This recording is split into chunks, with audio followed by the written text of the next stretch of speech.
CLAT PG 2025 exam में अब केवल 8 महीने रह गए हैं और अगर आप चाहते हो एक अच्छे पीएसयू में जॉब या एक अच्छे एनएलयू से अपना एलएम परस्यू करना या जैग एंट्री के अंदर एसएसबी क्वालिफाई करना क्लैट पीजी के थ्रू, तो आपने बिल्कुल सही वीडियो खोला है। बिकॉज यहाँ पे हम लोग डिस्कस करेंगे फ्रॉम स्टार्ट टू लेके एंड तक कि आपको कैसे प्रिपरेशन करनी है। तो इस वीडियो को प्लीज लास्ट तक देखिए और साथ ही में संभालो के चैनल को सब्सक्राइब भी जरूर करिए। अब चलिए बिना देर के वीडियो को शुरू करते हैं और ये डिस्कस कर लेते हैं कि इस वीडियो में हम लोग कवर क्या क्या करने वाले हैं। सबसे पहले हम लोग कवर करेंगे यहाँ पे पेपर पैटर्न को, जिसमें हम लोग 5 साल के जो डेवलपमेंट है पेपर के पैटर्न में वो देखेंगे। साथ में पूरा डीएनए जो पेपर का होता है वो हम लोग स्टडी करेंगे।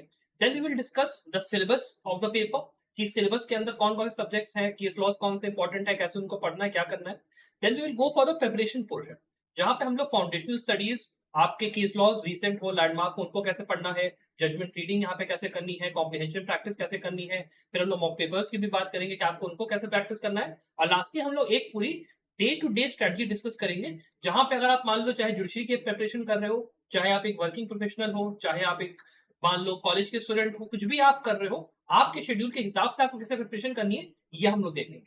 तो सबसे पहले शुरुआत हम लोग करेंगे यहाँ पे पेपर पैटर्न के साथ। देखिए जो आपका पेपर है क्लैट पीजी का, वो आपका 120 मार्क्स का होता है और इसमें केवल लॉ के क्वेश्चंस आते हैं। इसके अंदर आपको मिलते हैं 2 घंटे पूरे पेपर को करने के लिए और आप अगर एक क्वेश्चन सही करते हो तो आपको 1 मार्क्स मिलते हैं और अगर आप एक क्वेश्चन को गलत करते हो तो 0.25 मार्क्स आपके डिडक्ट होते हैं। अब यहाँ पे ये पैटर्न समझना आसान है, लेकिन कॉम्प्लिकेशन शुरू होती है जब आप देखते हो यहाँ पे पैराग्राफ वाले पूरे क्लॉज को।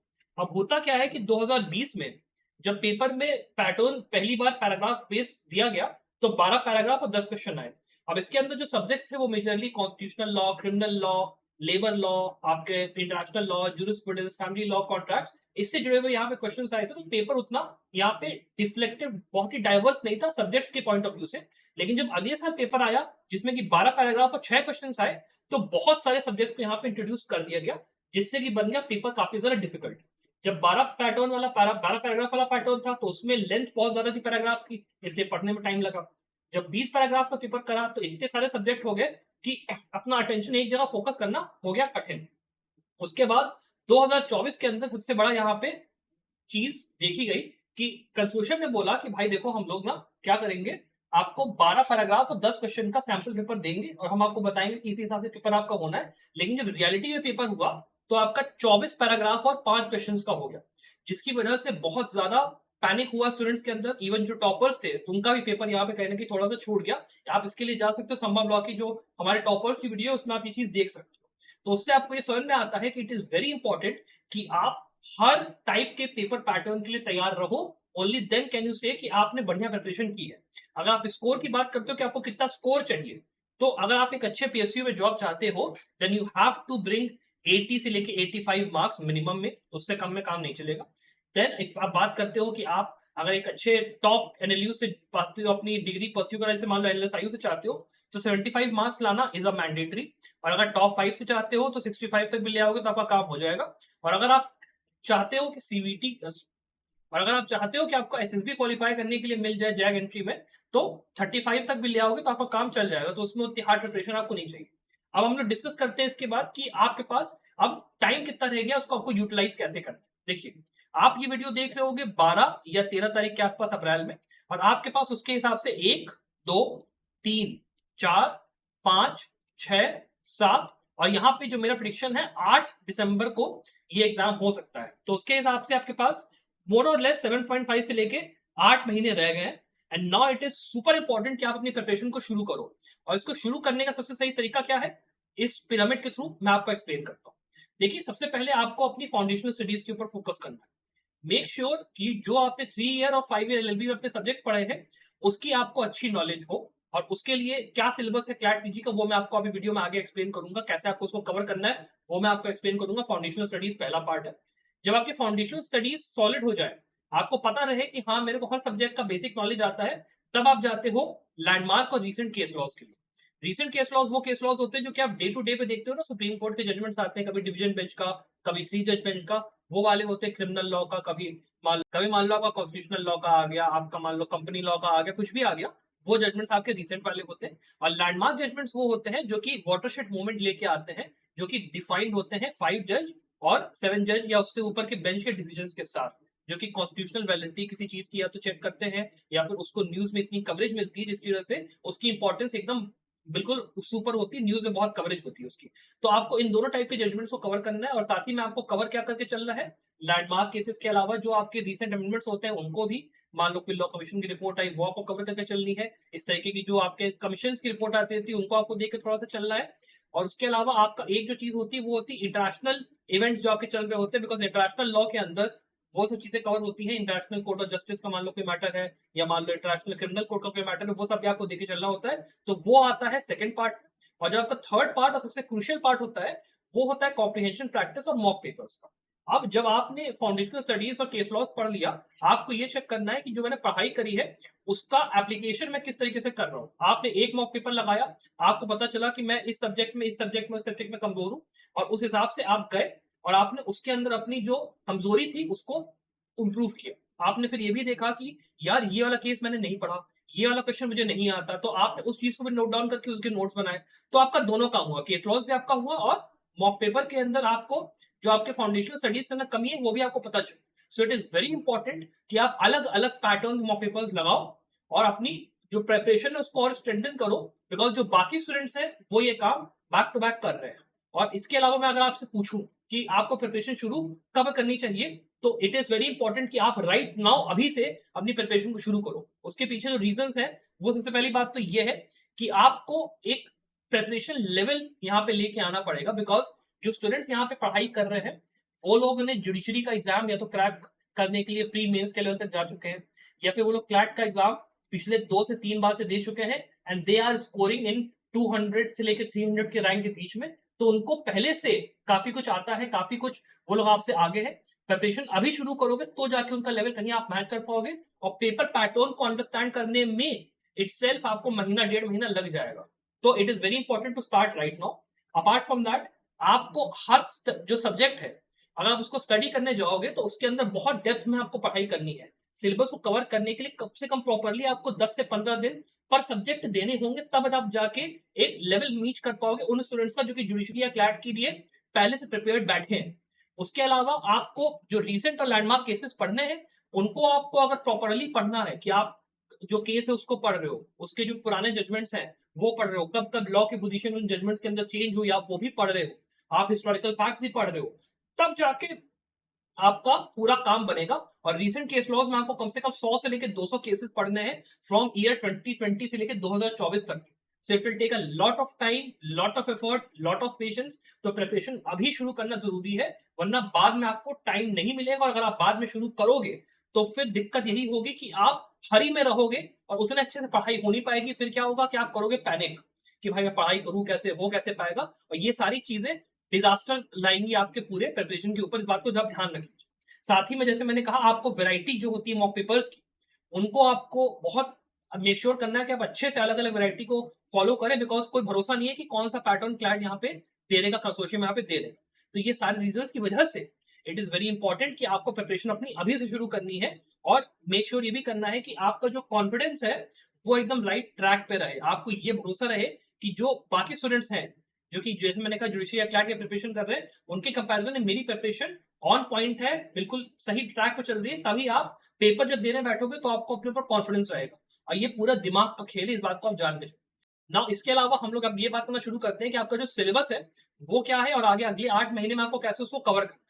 तो आपके लिए बेस्ट तरीका ये रहेगा कि आप अपने सिलेबस को 4 पार्ट्स में डिवाइड कर लीजिए। सबसे पहला पार्ट है आपका बिजनेस लॉस का, जिसके अंदर आपका contracts, company law, tax law, partnership, ये सब कुछ आता है। दूसरा आपका पार्ट है क्रिमिनल लॉ का, जिसमें आईपीसी, सीआरपीसी, एविडेंस, आपका यूएपीए, एनडीपीएस, ये सब कुछ आता है। तीसरा पार्ट है आपका कॉन्स्टिट्यूशनल लॉ का, जिसमें आपका constitution, administrative law, environment law, labour law, ये सब मैंने इसमें डाला है। तो क्योंकि ये जो सब्जेक्ट्स है ये काफी हद तक कॉन्स्टिट्यूशनल लॉ को अपने अंदर इनकम्पस करते हैं, काफी सिलेबस इनका कॉन्स्टिट्यूशनल लॉ से जुड़ा होता है, तो उसको आप साथ ही में खत्म कर सकते हो। और लास्ट होते हैं आपके अदर सब्जेक्ट्स, जिसमें आपका family law, international law, jurisprudence, IPR, ये सारे सब्जेक्ट्स आते हैं। और इनको अगर आप अलग अलग भाग में पढ़ के चलोगे तो आपके लिए पढ़ाई करना कहीं ना कहीं आसान होगा। साथ ही मैंने ये भी मेंशन करा है कि किस परसेंटेज में हर साल क्वेश्चन आता है क्लैट पीजी में इन सारे सब्जेक्ट्स से। अगर मान लो आपको, मैं ये बात करता हूँ कि आपको ये सब सब्जेक्ट्स पढ़ने हैं, अगर आपको हेल्प चाहिए संभव लॉ की, तो संभव लॉ कैसे वो करेगा मैं आपको यहाँ पे समझाता हूँ। यहाँ पे आप ये समझ लीजिए कि 5499 में, 59999 नहीं बल्कि 5499 में ये प्राइस हम लोगों ने इसको कम कर दिया है। नवरात्रि सेल के अंदर आप हमारे कोर्स में एनरोल कर सकते हो। यहाँ पे हम लोग आपको सारे सब्जेक्ट्स जो क्लैट पीजी के अंदर आएंगे उसके वीडियो लेक्चर्स प्रॉपर्ली प्रोवाइड करेंगे, अलॉन्ग विद डिटेल्ड नोट्स जो कि हम लोगों ने बहुत ही अच्छे से प्रिपेयर किए हैं, ताकि आपको कोई भी कमी ना लगे, कहीं और आपको कोई सोर्स ढूंढने की जरूरत ही ना पड़े क्लैट पीजी एग्जाम के लिए। अलॉन्ग विद दैट हम लोग आपको प्रोवाइड करेंगे 50 mock papers of various different patterns, 20/6 का, 12/10 का, 24/5 का, सारे पैटर्न मॉक पेपर्स होंगे। Along with that subject wise mock papers होंगे, ताकि आप मान लो कॉन्स्टिट्यूशनल लॉ पढ़ रहे हो तो उसके हिसाब से आपके पास मॉक पेपर है, आप अपना प्रोग्रेस चेक कर सकते हो। हर सब्जेक्ट के लिए चीज की जाएगी, मोर देन 100 वो भी रहेगा। उसके साथ में आपके जितने लैंडमार्क केसेस आएंगे वो सारे 2017 से लेकर के अभी तक 2024 में जितने केसेस होंगे वो हम लोग आपको पूरा कवर करके देंगे। अलॉन्ग विद उसके वीडियो लेक्चर्स पूरे पूरे आपको मिलेंगे सारे के सारे केसेस के, तो आपको अलग से कहीं जाने की जरूरत है नहीं। और रीसेंट केस लॉस के लिए भी सेम काम करेंगे कि नवंबर 2024 तक जितने केसेस आएंगे पूरे वो हम लोग आपको कवर करके देंगे, चाहे हाई कोर्ट के केसेस हो चाहे सुप्रीम कोर्ट के केसेस हो, जो जो इंपॉर्टेंट है वो सारा का सारा हम लोग यहाँ पे आपको प्रोवाइड करेंगे। अलॉन्ग विद दैट आपके लिए मेंटरशिप के लिए मैं पर्सनली वहां पे अवेलेबल रहूंगा, तो आपको कहीं भी कोई भी डाउट आता है रिगार्डिंग कैसे प्रिपरेशन करनी है, कैसे स्ट्रेटजी फॉलो करनी है, या मान लो आप पीएसयू के इंटरव्यू के लिए मान लो जा रहे हो बैठने, या कुछ भी आपका सिनेरियो है, मैं हमेशा आपके साथ पीछे खड़ा रहूंगा। तो अगर आपको एनरोल करना है स्टूडेंट्स 5499 में आप नवरात्रि सेल के अंदर में एनरोल कर सकते हो। ये जो आपकी सेल है ये नवरात्रि के 90 दिन तक चलती रहेगी, तो डेफिनेटली चेकआउट इसको करिएगा। और अगर मान लो आपको ये लगता है कि आपको फाउंडेशनल स्टडीज में हेल्प नहीं चाहिए, आपको केवल मॉक पेपर्स चाहिए, आपको केवल केस लॉ चाहिए, तो वो चीज आपका 3999 यानी 4000 रुपए में अवेलेबल रहेगी। तो अगर आपको एनरोल करना है आप डेफिनेटली चेकआउट कर सकते हो हमारे कोर्सेज को। अब चलिए यहाँ पे बात करना शुरू करते हैं इसके आगे कि यहाँ पर प्रिपरेशन स्ट्रेटजी आपकी होनी कैसे चाहिए, क्या आपको करना है।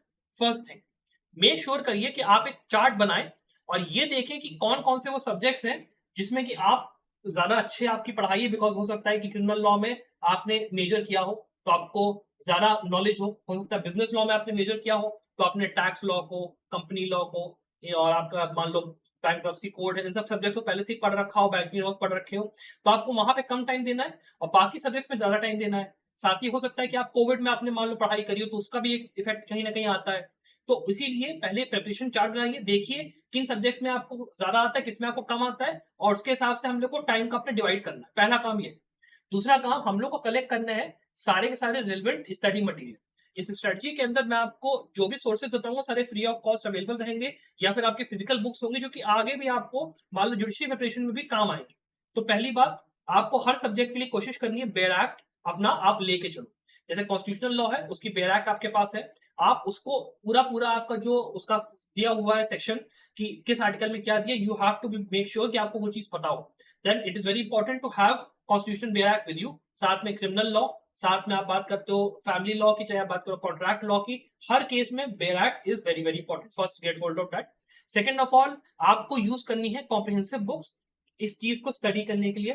मेरी बेस्ट रिकमेंडेशन क्या रहती है, एक एजेंट सीरीज आप उठाइए, या फिर अगर मान लो आपके पास कॉलेज के नोट्स है आप उनको फॉलो कर सकते हो, या फिर देर आर अदर कोचिंग जैसे कि दिल्ली के कुछ फेमस कोचिंग्स है उनके अगर आपको नोट्स मिल जाए जो कि जुडिशरी के पॉइंट ऑफ व्यू से होते हैं, वहां से भी अगर आप प्रिपरेशन करोगे it will be a very very good bet कहीं ना कहीं उसमें, बिकॉज नोट्स काफी अच्छे से दिए रहते हैं।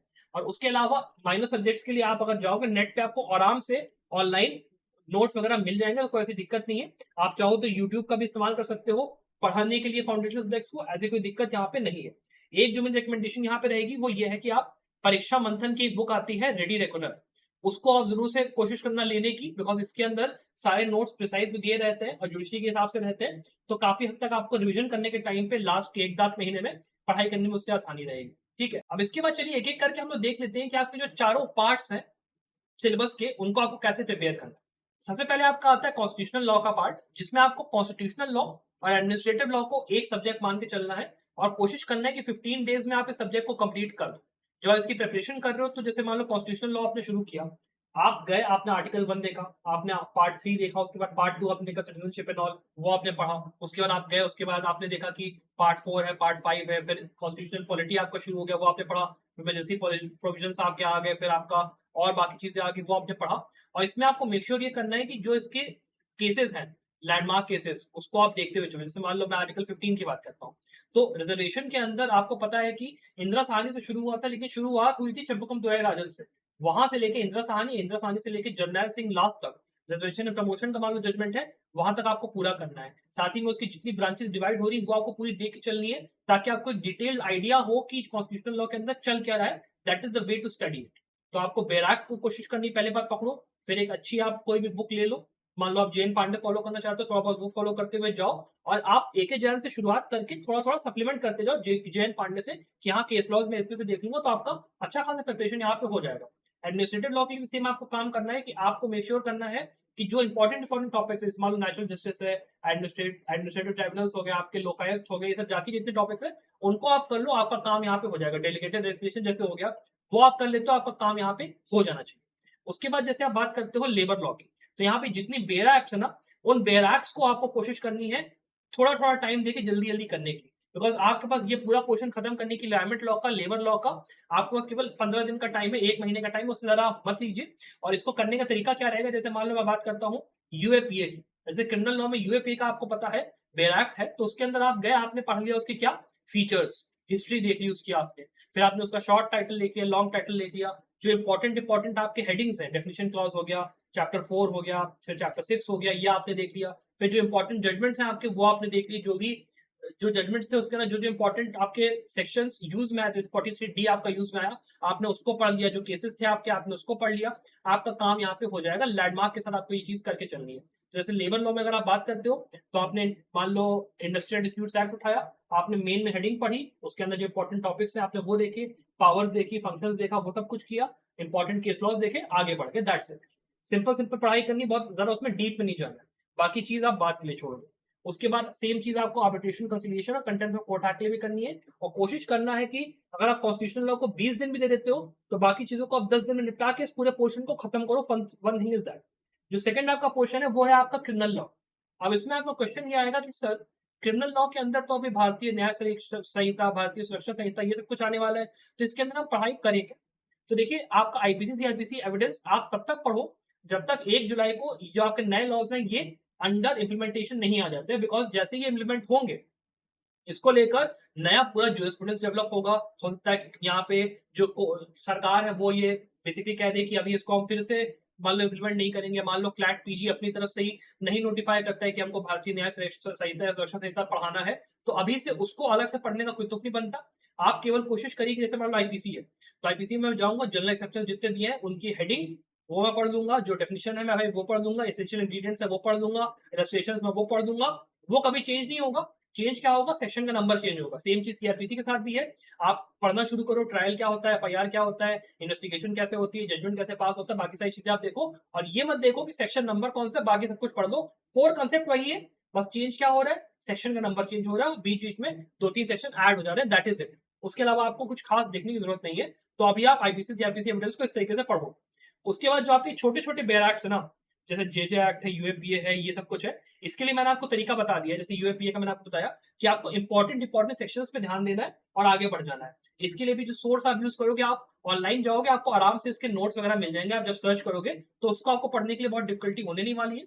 और साथ ही में जिनके केस लॉज है रिसेंट वाले, उनको आप थोड़ा अगर देख लोगे तो आपका काम हो जाएगा।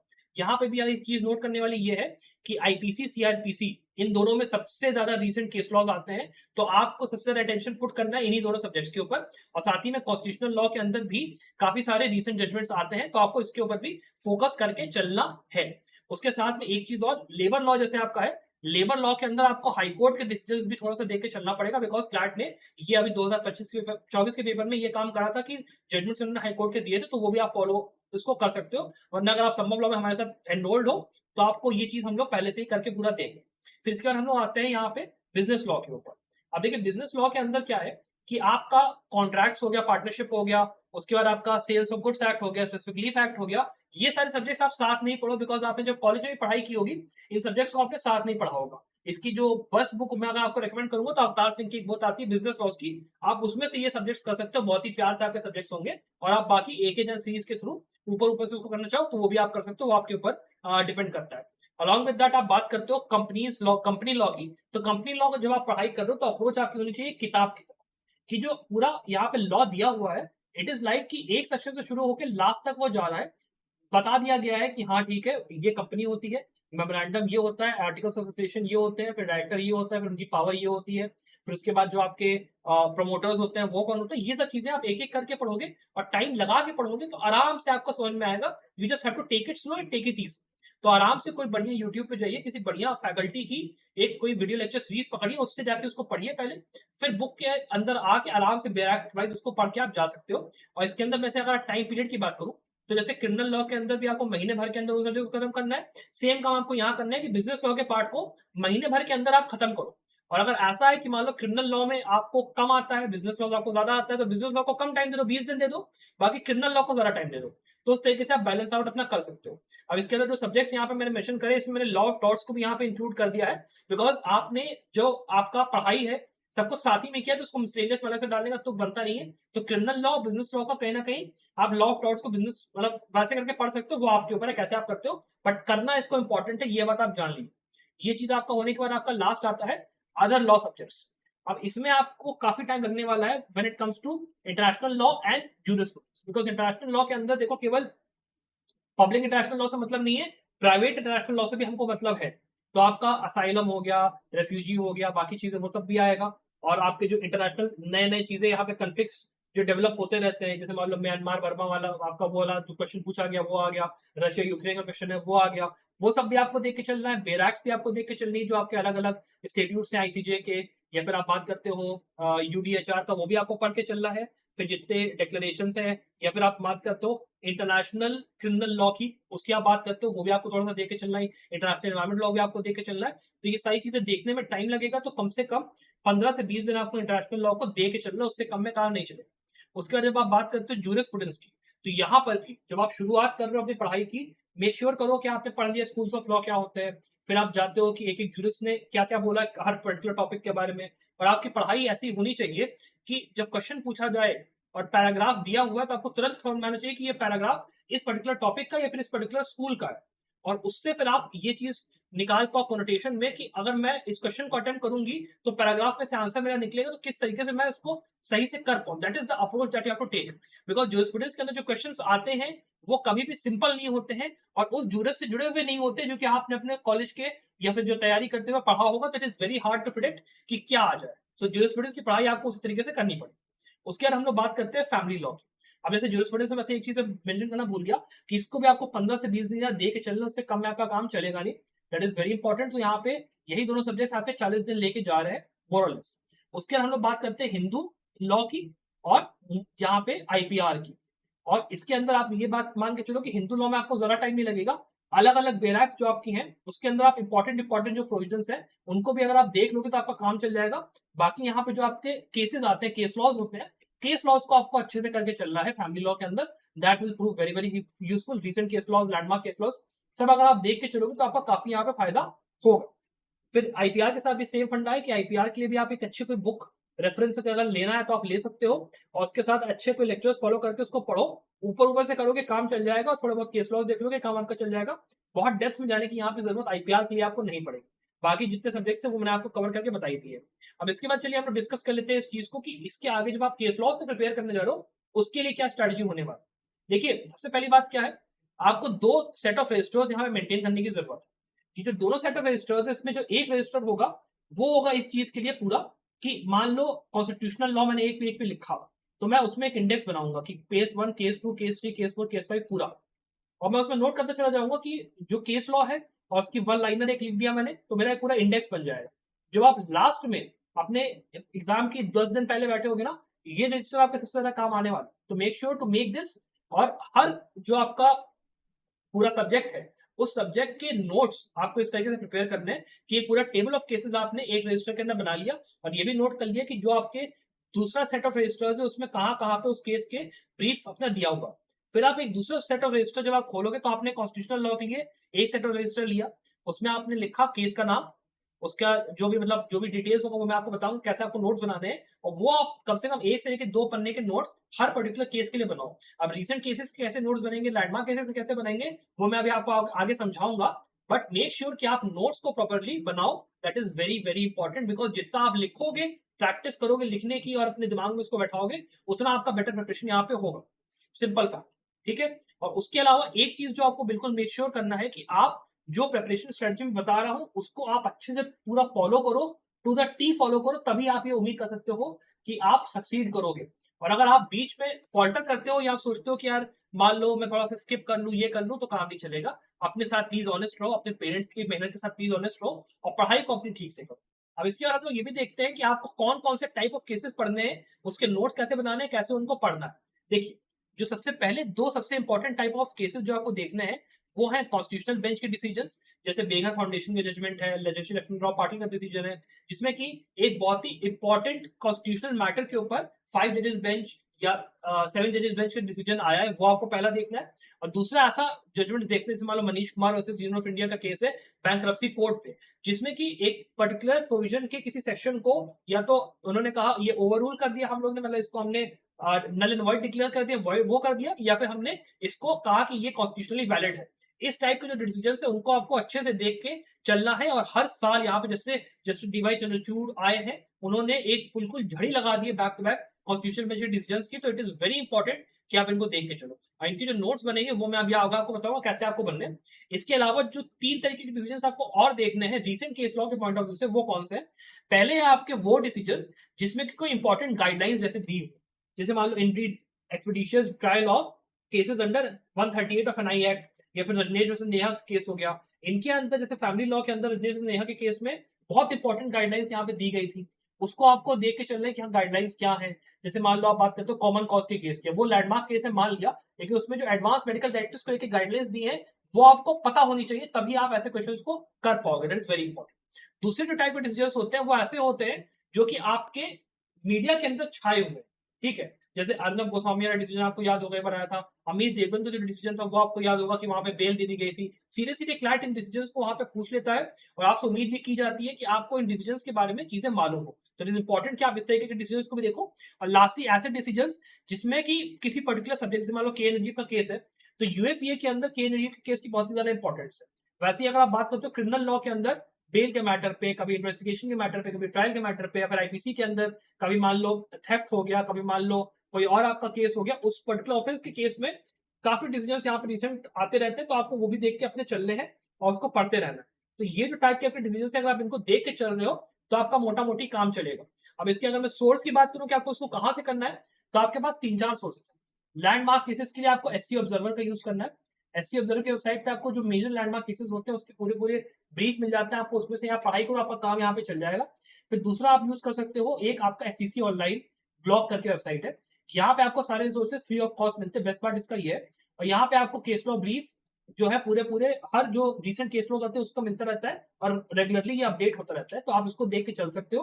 अलॉन्ग विद दैट आप यूज कर सकते हो लाइव लॉ का। लाइव लॉ का क्या है, पेड सब्सक्रिप्शन होता है, तो आप चाहो तो 2 या 3 लोग मिलकर लाइव लॉ के सब्सक्रिप्शन को ले लो, ऑल्टरनेटिव उसमें यूज कर लो, और उसके अंदर आपको पूरे पूरे कंपेंडियम्स मिलते हैं। जैसे मान लो क्रिमिनल लॉ के कंपेंडियम आपको मिला, उसमें से आप सारे केसेस देख लो। कॉन्स्टिट्यूशनल लॉ का कंपेंडियम मिला, उसमें से आप सारे केसेस देख लो। मतलब आपको थोड़ा सा फिगर आउट करना पड़ता है कि कौन सा ज्यादा इंपॉर्टेंट है, थोड़ा सा कम इंपॉर्टेंट है। और अगर आप चाहो तो ये काम आप हमारे साथ जुड़ोगे अगर संभव लॉ में, तो ये पूरी चीज हम लोग आपको करके देते हैं अपनी तरफ से।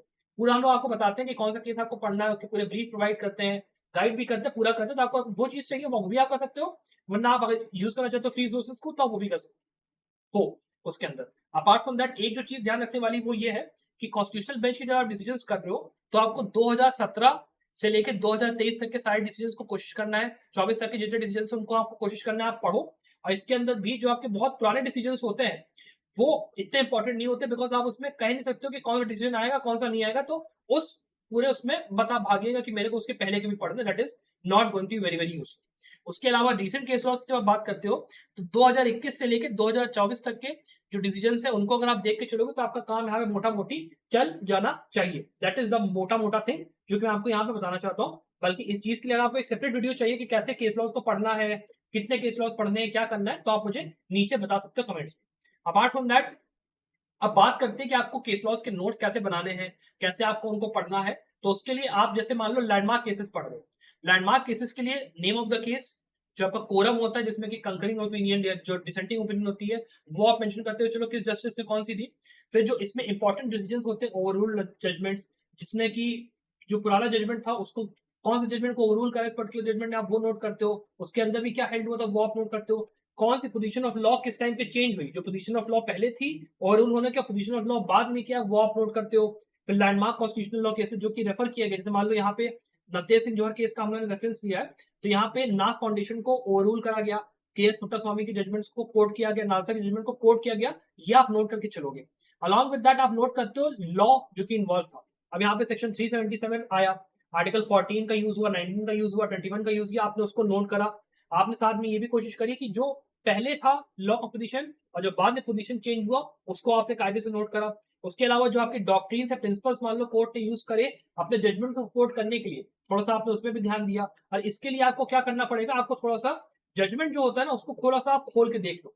तो उसके अंदर आपको करना कुछ नहीं, जैसे मान लो अगर आप लाइव लॉ में जाओगे तो आपको हैंड नोट के अंदर ना इंपॉर्टेंट पैराग्राफ का वो मिल जाता है, तो आप उसमें से पढ़ सकते हो कि हाँ भाई कौन कौन से जो इंपॉर्टेंट पैराग्राफ है वो कौन से हैं, क्या इसमें रेफरेंस लिया गया था, तो उस तरीके से आपका काम कहने की चल जाएगा। वरना अगर आप पूरा जजमेंट पढ़ने का सोचो तो केवल लैंडमार्क केसेस के लिए मैं कहूंगा कि आप जजमेंट रीडिंग करो for the sake of comprehension practice, ताकि आपको ये अंडरस्टैंडिंग हो कि जजमेंट को पढ़ा लिया मैंने तो मेरा कॉम्प्रिहेंशन की भी थोड़ा सा रीडिंग की प्रैक्टिस हुई, तो थोड़ा तेज तेज करने की उसको कोशिश आपका बनेगा। That is very very useful. मतलब एक प्रैक्टिस आपकी होती है जो आप करते हो, जरूरी नहीं है, एसेंशियल नहीं है वो काम करना, बट आप कर सकते हो, it's up to you. Apart from that जब आप बात करते हो रीसेंट केस लॉस की, तो रीसेंट केस लॉस के लिए केवल name of the case, laws involve, ये आप कर लो, और इंपॉर्टेंट रूलिंग अगर आपको डालनी है नोट्स में तो आप डाल सकते हो। लैंडमार्क केसेस के लिए कोशिश करो कि जो पन्ने हैं 2 पन्ने के नोट्स एटलीस्ट हो, और जो आपके रीसेंट केसेस है उसमें half a page will suffice, half a page for each decision will suffice, उससे ज्यादा आपको जाने की जरूरत नहीं है। नंबर ऑफ केसेस की बात कर रहा हूं तो जो लैंडमार्क केसेस है वो आपके कम से कम 100 से लेकर 150 केसेस लैंडमार्क में, और जो आपके रीसेंट केस लॉज है वो कम से कम 200 से 300 रीसेंट केसेस जब आप कर लोगे तब आपको मैं मानूंगा कि हाँ एक अच्छा थ्रेशोल्ड आपने क्रॉस करा है, कि आप कहीं ना कहीं राइट स्पॉट पे अपना जा रहे हो। दैट इज दैट फंडा। अब इसके और हम लोग बात कर लेते हैं लास्टली कि आपको मॉक पेपर्स और कॉम्प्रिहेंशन राइटिंग के लिए क्या उसमें मतलब करना है, कॉम्प्रिहेंशन रीडिंग के लिए कैसे आपको जाना है।